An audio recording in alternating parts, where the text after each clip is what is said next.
All right, so for those that may not know what private lending is, very easy. It's a mortgage. It's not any complicated than that. It's a mortgage from one peer to another.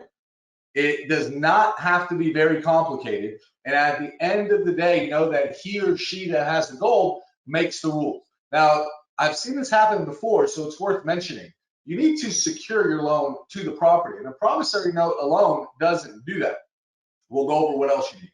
Make some notes and format those. Now, baseball season has started. You know, we're in game 5, 6. And for those that didn't know, well, it doesn't really matter. What we're talking about is a strike zone here, right? In baseball, we all know that there's strikes and there's balls. Strikes are what are deemed as quality pitches, pitches that are worth a batter taking a swing at to hit. A ball is deemed as a bad pitch. So often private lenders, you don't have your strike zone. You don't know what's a good loan and you don't know what's a bad loan. So the intention today is to help you establish your strike zone. Now, that's not to say that every ball in your strike zone needs to be swung at. Also, there's a few times balls come around that, well, it might be worth taking a swing at.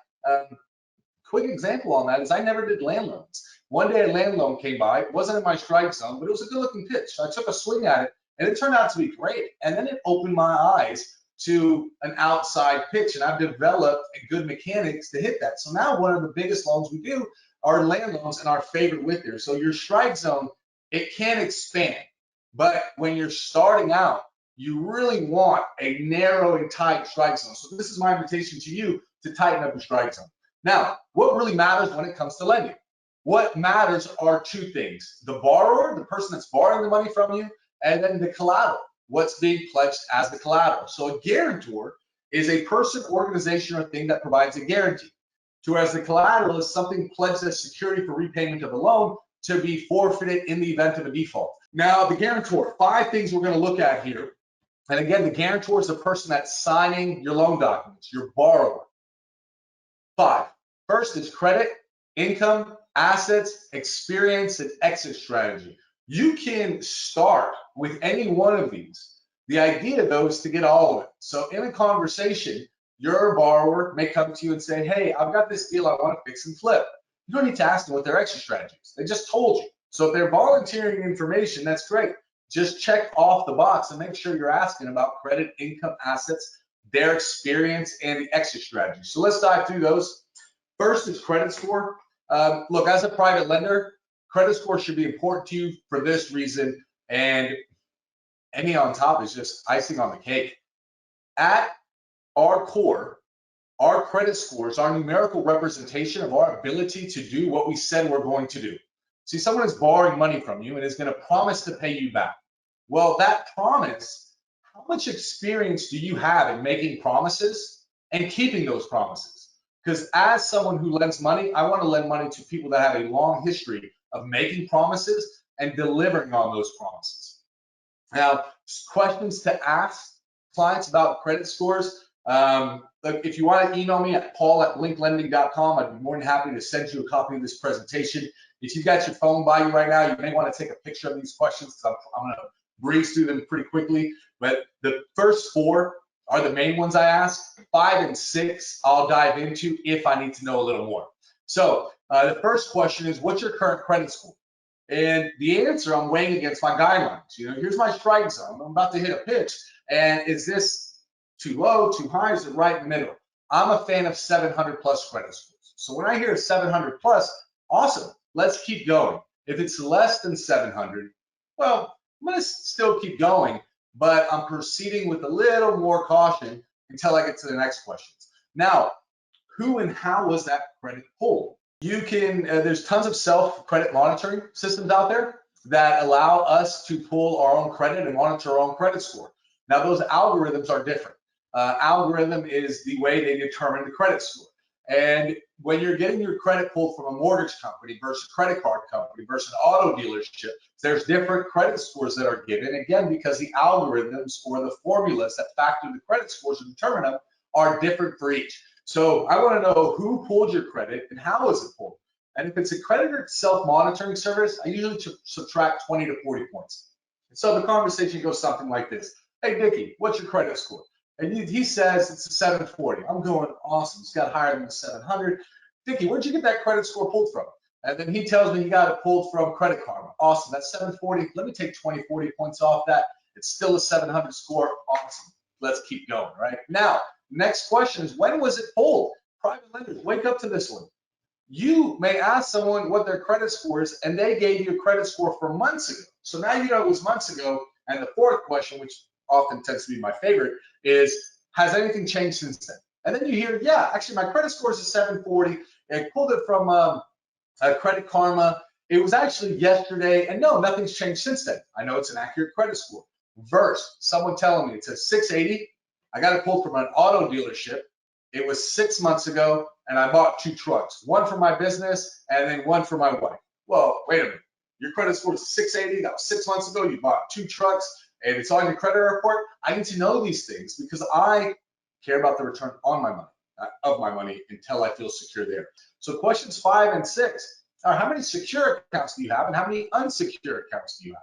A secure account is something that's secured by something, a car, an RV, a motorcycle, a house. Unsecured, it's not secured by anything. There's no collateral to use that in. Credit cards are unsecured credit card, unsecured credit examples. All right, so moving on from here, I get this question, Paul. I think it's too intrusive to ask what someone's credit score is. Wait a minute. They're asking you for $250,000, yet you feel it's intrusive to ask them what their credit score is.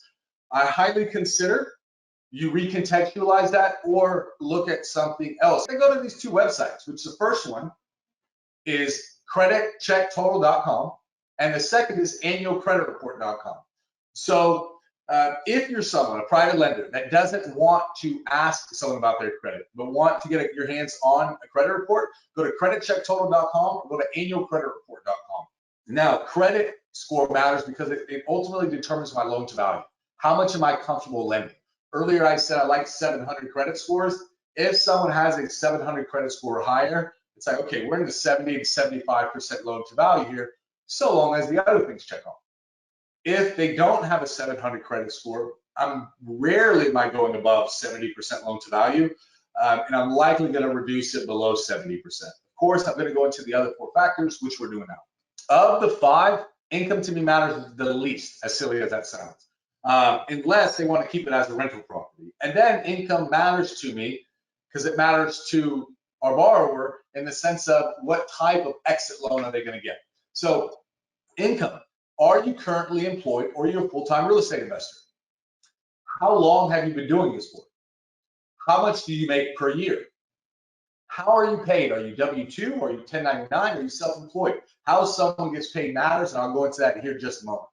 How long do you intend on staying in your current position? You're lending to someone that's an software engineer making 250 grand a year, but they're quitting next month. I think that's worth you knowing, is it not?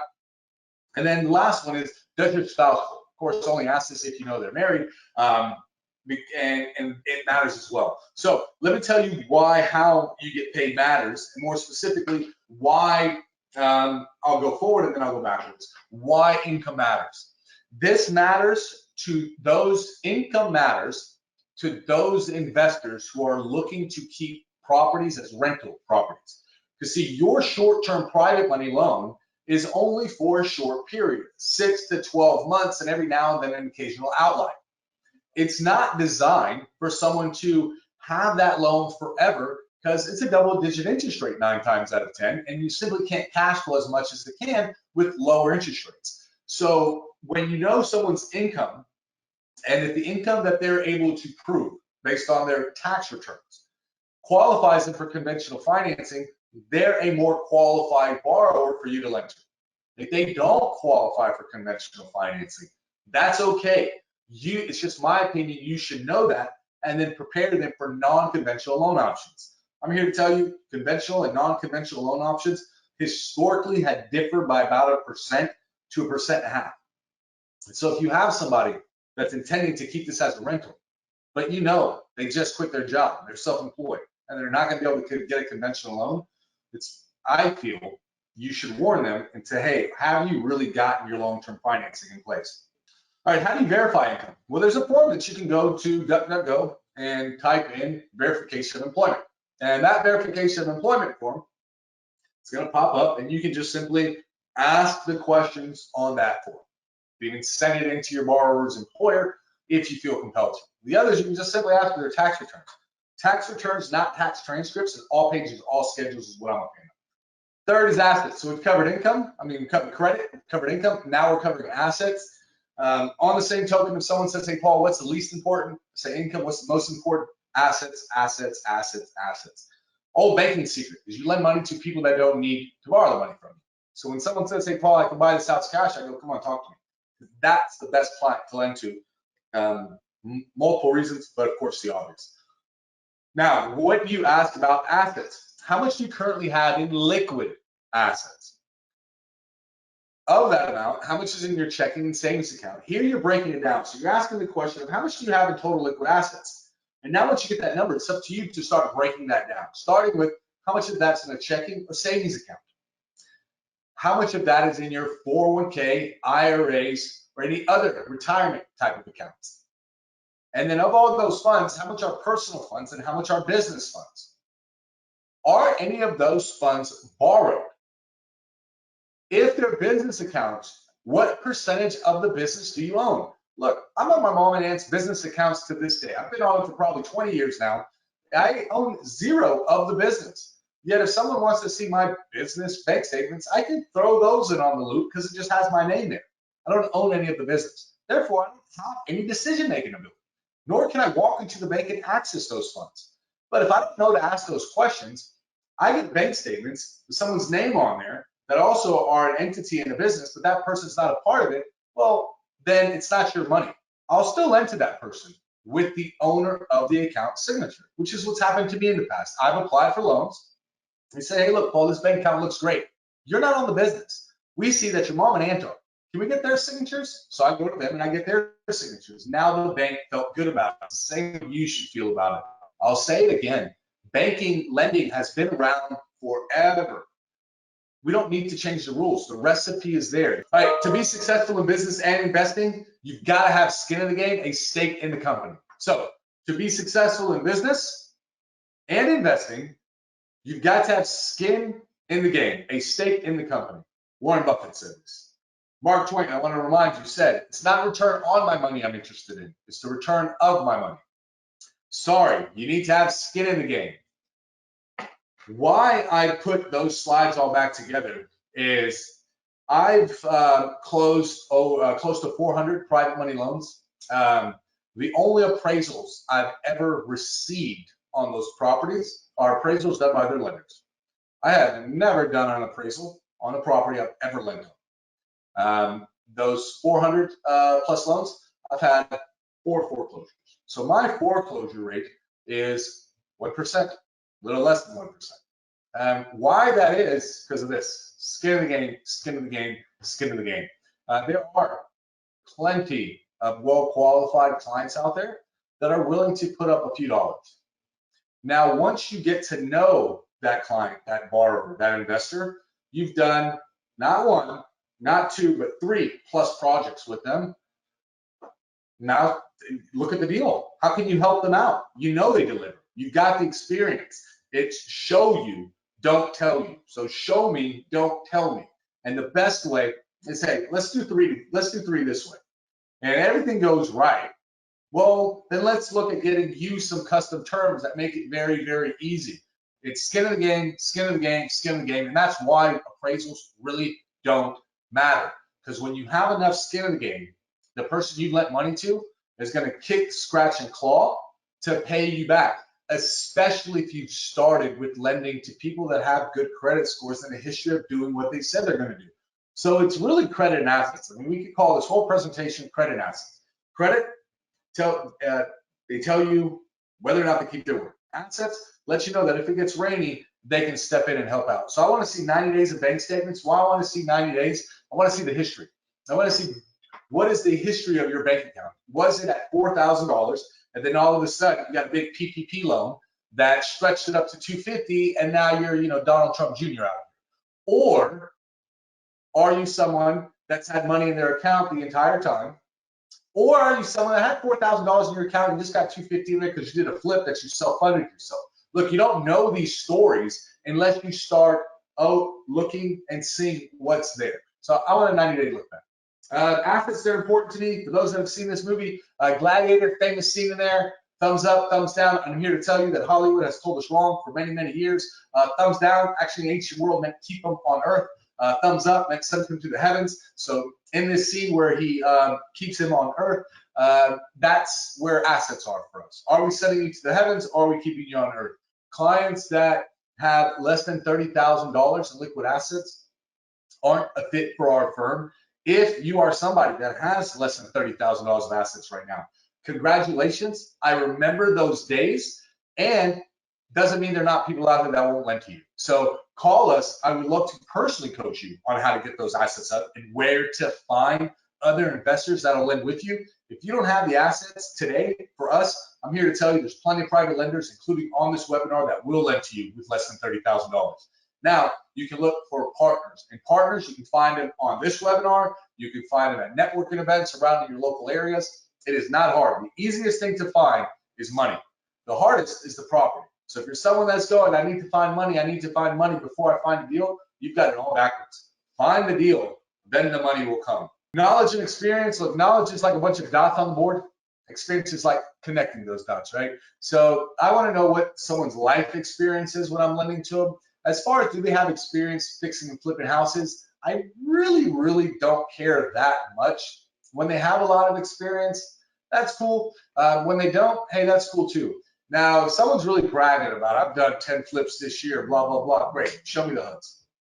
I want to see the actual closing statements of you doing 10 deals, that they were in your name, and then you selling them in your name. Because they're going to tell you this whole story of, you know, how great they did and how they do all these 10, they did 10 flips last year, this and that. Well, great. Why do you want 100% financing if you did 10 flips last year? Well, I don't want to use my money. I want to expand. I want to do this, that. You still need to know how much they have in assets, because you'll be surprised. It's the ones that are the loudest. It's the ones that brag about doing the most flips that have the least amount of money. I mean, I see it. Their cars are leased, their houses are rented. Get their own social media all day long telling you that you should buy a course from them and why you should lend to them because they're really famous. Look, I don't care if you're famous. What I care about is, what does your bank account say?